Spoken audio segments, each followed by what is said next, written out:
नमस्कार विद्यार्थी मित्रांनो, सक्सेस कोचिंग क्लासेसमध्ये आपलं स्वागत आहे. आणि आजचा आपला टॉपिक आहे ट्रिग्नोमेट्री म्हणजे त्रिकोणमिती, जो की खूप सिंपल आहे. ठीक आहे, चला तर मग सुरू करूयात. ट्रिग्नोमेट्री म्हणजे त्रिकोणमिती या टॉपिकची स्टडी तुम्ही 9वीच्या वर्गात देखील केलेली आहे.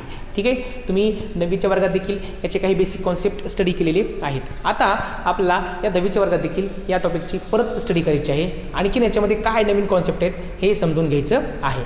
ठीक आहे, या ठिकाणी पहा, एक राईट अँगल ट्रायंगल मी ड्रॉ केलेला आहे आणि तुम्ही 9वीच्या वर्गात देखील राईट अँगल ट्रायंगल ड्रॉ करून त्या ठिकाणी त्रिकोणमितीय गुणोत्तरे म्हणजे ट्रिग्नोमेट्रिक रेशिओज फाइंड आउट केले. 3 केले, साइन, कॉस आणि टॅन. ठीक आहे, आपण ते एकदा परत लिहूयात.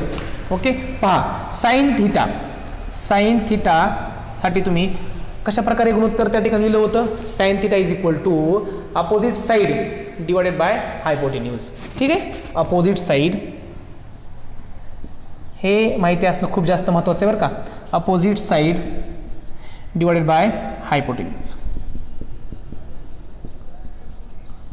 म्हणजे विरुद्ध बाजू भागिले कर्ण असं लिहा मराठीवाले. कोणाची विरुद्ध बाजू? त्या अँगलची, त्या कोणाची. कोणता कोण? थिटा. या थिटा समोरील बाजू. ठीक आहे, समोरील बाजू भागिले कर्ण असं लिहा मराठीवाले, म्हणजे ते समजेल. आता थिटा समोर अपोजिट साईड कोणती आहे पहा ना, ए बी.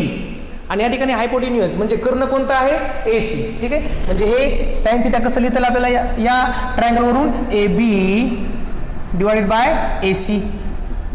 ठीक आहे, असं तुम्ही लिहिलं होतं. नंतर कोणता होता रेशो? नंतर होता कॉस थिटा. नंतर पहा कॉस थिटा. कॉस थिटाला तुम्ही कसं एक्सप्रेस केलं? ॲडजसंट साईड. ठीक आहे, लगतची बाजू डिवायडेड बाय हायपोटेन्यूज म्हणजे कर्ण. ठीक आहे, ॲडजसंट साईड डिवायडेड बाय हायपोटेन्यूज. ठीक आहे, कोणाची ॲडजसंट साईड? लगतची बाजू कोणाची? त्या कोणाची, या थिटाची. कोणती आहे लगतची बाजू? B C. हे समजलं पाहिजे. ठीक आहे, खूप सिंपल आहे. बी सी आणि कर्ण कोणता आहे? ए सी. ठीक आहे, म्हणजे हे काय या ठिकाणी बी सी आणि हे काय ए सी. ठीक आहे, आणखीन एक रेशो, आणखीन एक गुणोत्तर आपण स्टडी केलं होतं, टॅन. ठीक आहे, टॅनसाठी टॅन थिटा. टॅन थिटाचं गुणोत्तर तुम्ही कसं लिहिलं होतं? Opposite side divided by adjacent side. ठीक आहे, opposite side divided by adjacent side. ठीक आहे, म्हणजे समोरील बाजू भागिले लगतची बाजू असं लिहा मराठीवाले. मग समोरील बाजू कोणाची? या अँगल थिटाची. समोरील कोणती आहे? A B. A B divided by adjacent side म्हणजे कोणती आहे? B C. ठीक आहे, हे 3 रेशो, हे 3 गुणोत्तरे तुम्ही 9वीमध्ये स्टडी केली होती. आता आपल्याला याच्या पुढे आणखीन 3 गुणोत्तरे, 3 रेशोज स्टडी करायचे आहेत.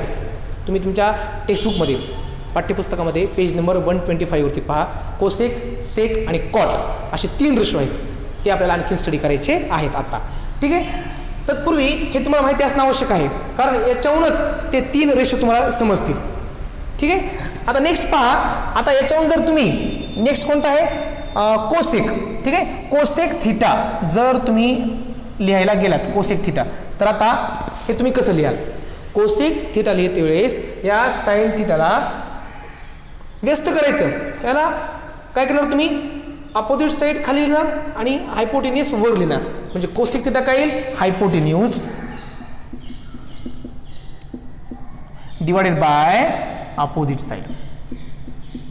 अपोजिट साईड कोणता आहे? हायपोटेन्यूज. याला फक्त इनवर्स करा, ए सी बाय ए बी येईल. ठीक आहे ना, A C by A B. A C by A B.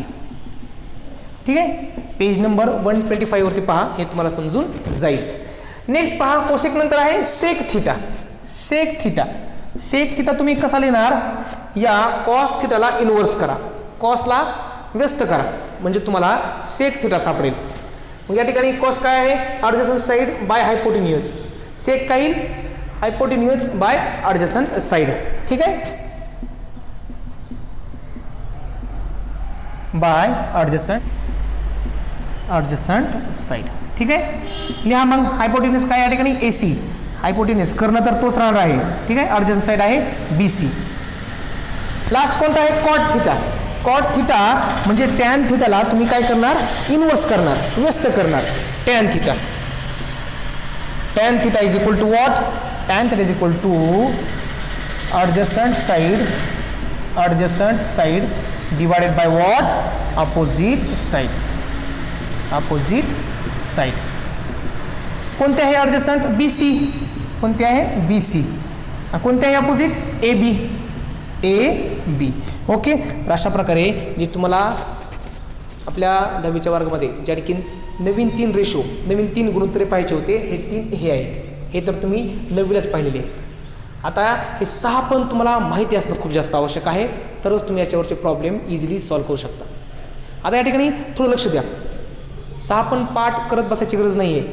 Sine theta पाठ झाला तर कोसेक याच्या इनवर्स आहे. साइन थिटा काय आहे अपोजिट साइड डिवाइडेड बाय हायपोटेन्यूज म्हणजे समोरील बाजू भागिले कर्ण. तर कोसेक लिहिते वेळेस साइनचं माहिती असेल तर तुम्ही कोसेक लिहाल इनवर्स करायचं त्याला. नंतर कॉस पहा कॉस आणि सेक एकमेकांच्या उलट आहेत. सेक जर तुम्ही हा पाठ केला तर तुम्हाला हा पण येऊन जाईल. माहिती पाहिजे कोण कोणाच्या इनवर्स आहे.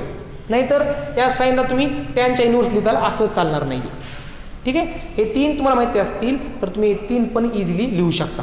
ठीक आहे. म्हणजे तुम्हाला आतापर्यंत लक्षात आलं असेल की हे जे 6 रेशो आहेत हे 6 रेशो एकमेकांच्या इनवर्स आहेत.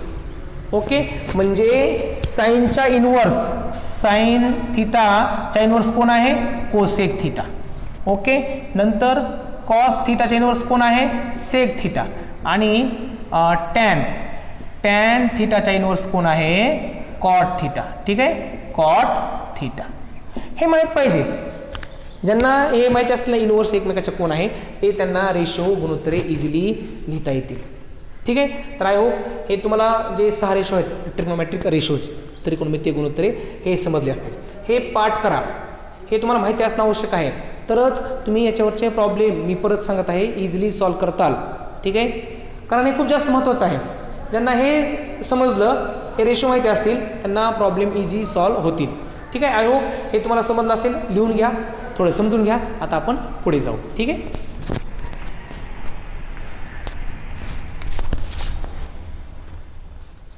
ओके.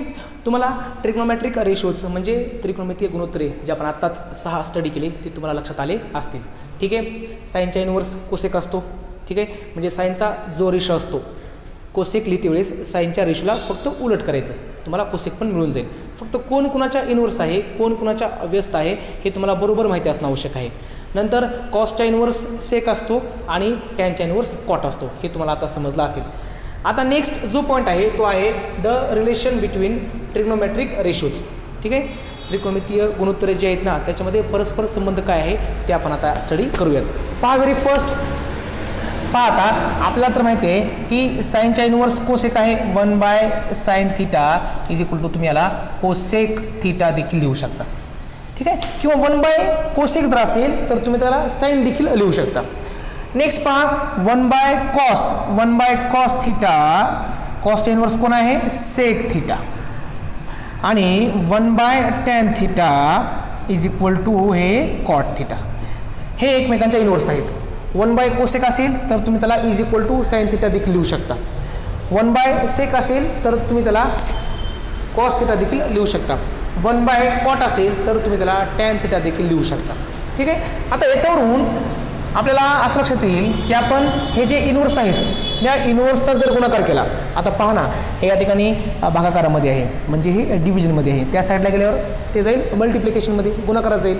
म्हणजे एकमेकाचे जे इनवर्स आहेत एकमेकाचे जे व्यस्त आहेत त्याचा जर आपण गुणाकार केला तर पहा या ठिकाणी sine theta into cosec theta is equal to 1 येईल एक येईल. या ठिकाणी पहा cos theta into what sec theta is equal to 1 हे पण एक येईल. आणि या ठिकाणी पहा टॅन थिटा इंटू हे cot theta is equal to 1. ठीक आहे. म्हणजे एकमेकाचे जे इनवर्स आहेत एकमेकांचे जे व्यस्त आहेत त्यांचा गुणाकार नेहमी एक येतो.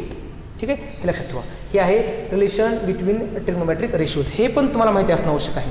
हे आपल्याला आपल्या प्रॅक्टिस सेटमध्ये खूप लागणार आहे. ठीक आहे. आपण जे फर्स्ट 6 ट्रिग्नोमेट्रिक रेशोज पाहिले म्हणजे त्रिकोणमितीय गुणोत्तरे, ते तुम्हाला 6 पण माहिती असणं आवश्यक आहे प्रॉपरली आणि व्यवस्थित. आणि हे जे रिलेशन आहे एकमेकांचे जे इनवर्स आहेत, एकमेकांचे जे व्यस्त आहेत, याच्यामध्ये काय रिलेशन आहे हे पण तुम्हाला माहिती असणं आवश्यक आहे. ठीक आहे. 1/sin is equal to cosec किंवा 1/कोसेक इज इक्वल टू साईन. या ठिकाणी पहा 1/कॉस इज इक्वल टू सेक किंवा 1/सेक इज इक्वल टू कॉस देखील तुम्ही लिहू शकता. 1/tan is equal to cot किंवा 1/कॉट इज इक्वल टू टॅन. आणि एकमेकांचे जे व्यस्त आहेत त्यांचा गुणाकार नेहमी एक होतो. ठीक आहे. तर लिहून घ्या, समजून घ्या, हे तुम्हाला माहिती असणं आवश्यक आहे कारण या सर्व गोष्टी आपल्याला प्रॅक्टिस शीटमध्ये लागणार आहेत. आय होप हे तुम्हाला समजलं असेल. आता आपण पुढे जाऊ.